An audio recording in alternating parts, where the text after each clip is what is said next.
Hi friends, మేము పెట్టే interesting videos కోసం ఇప్పుడే మా ఛానల్ని సబ్స్క్రైబ్ చేసి పక్కనే ఉన్న గంట సింబల్ని యాక్టివేట్ చేసుకోండి.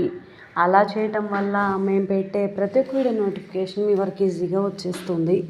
ఇక లేట్ చేయకుండా వీడియోలో ఏం జరుగుతుందో చూసేయండి.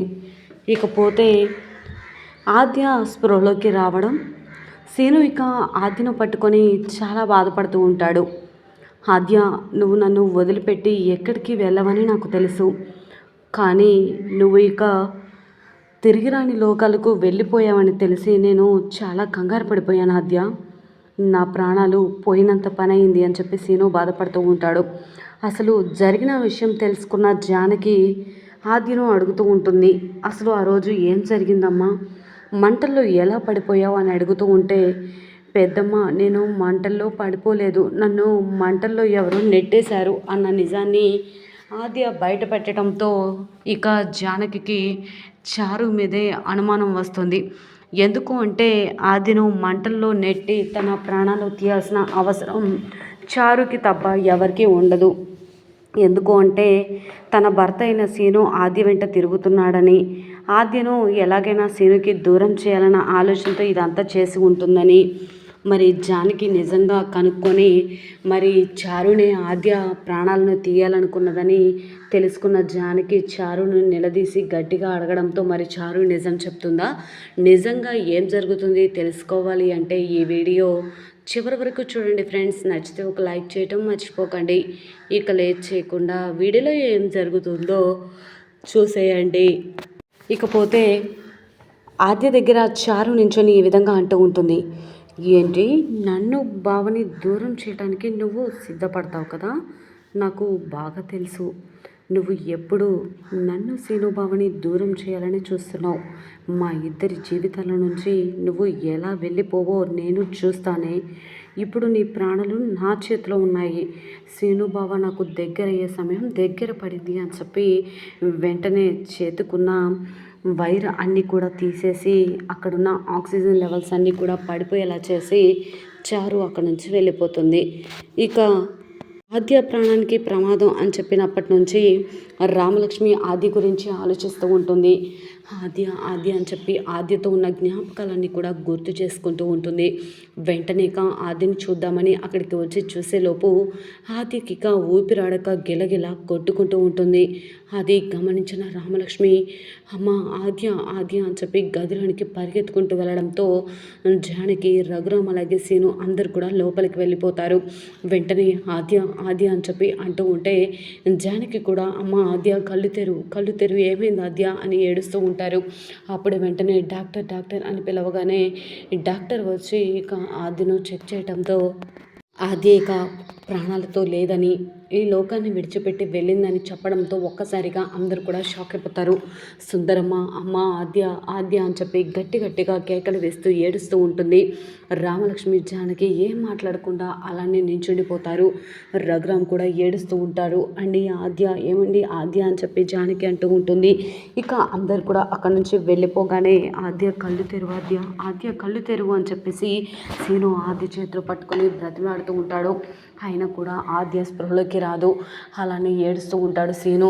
ఇక పరిగెత్తుకుంటూ వెళ్ళి దేవుడి దగ్గర కూర్చొని, నా ఆద్య ఎప్పుడు ఎటువంటి తప్పు చేయలేదు, ఎవరిని ఇబ్బంది పెట్టలేదని చూడలేదు, భగవంతుడా నా ఆద్యని బ్రతికించు దేవుడా అని చెప్పేసి వేడుకుంటూ ఉంటాడు సీను. ఇకపోతే రామలక్ష్మి చాలా బాధపడుతూ ఆలోచిస్తూ ఉంటుంది. వెంటనే ఇక సీను ఇక దేవుడికి మొక్కుకోగానే ఆద్యలో కదలికలు రావడం గమనించిన రామలక్ష్మి పరిగెత్తుకుంటూ అమ్మ అమ్మ అని చెప్పి గట్టిగా కేకలు వేసుకుంటూ వెళ్తుంది. అమ్మ అమ్మ అని చెప్పి అనుకుంటూ అందరు కూడా లోపలికి వెళ్ళిపోతారు. ఇక లోపలికి వెళ్ళి కూర్చోగానే అందరు కూడా అలానే చూస్తూ ఉంటారు. ఏమైందో అర్థం కాక డాక్టర్ డాక్టర్ అని చెప్పగానే డాక్టర్ని పిలుచుకొని వస్తారు. డాక్టర్ వచ్చి చనిపోయిందనుకున్న అమ్మాయి బ్రతకడం ఏంటి, నాకే షాకింగ్గా ఉంది అని చెప్పేసి అంటూ ఉంటే సీను దగ్గరికి వెళ్ళి రామలక్ష్మి ఈ విధంగా అంటూ ఉంటుంది. బావా, మీది నిజమైన ప్రేమ కదా, అందుకే ఆద్య బ్రతికింది బావా, ఆద్య కళ్ళు తెరిచింది, నిన్ను అలాగే ఆద్యను తిను ఆ చారు దూరం చేసిన దేవుడు మాత్రం మీ ఇద్దరి మధ్య ఉన్న బంధాన్ని దూరం చేయలేదు బావా. మీ ఇద్దరి మధ్య ఉన్న ప్రేమని ఆ దిను బ్రతికించింది బావా. త్వరగా రా అని చెప్పేసి ఇక రామలక్ష్మి సీనుని తీసుకొని వెళ్తుంది. అప్పటికి ఆద్య స్పృహలోకి వస్తుంది.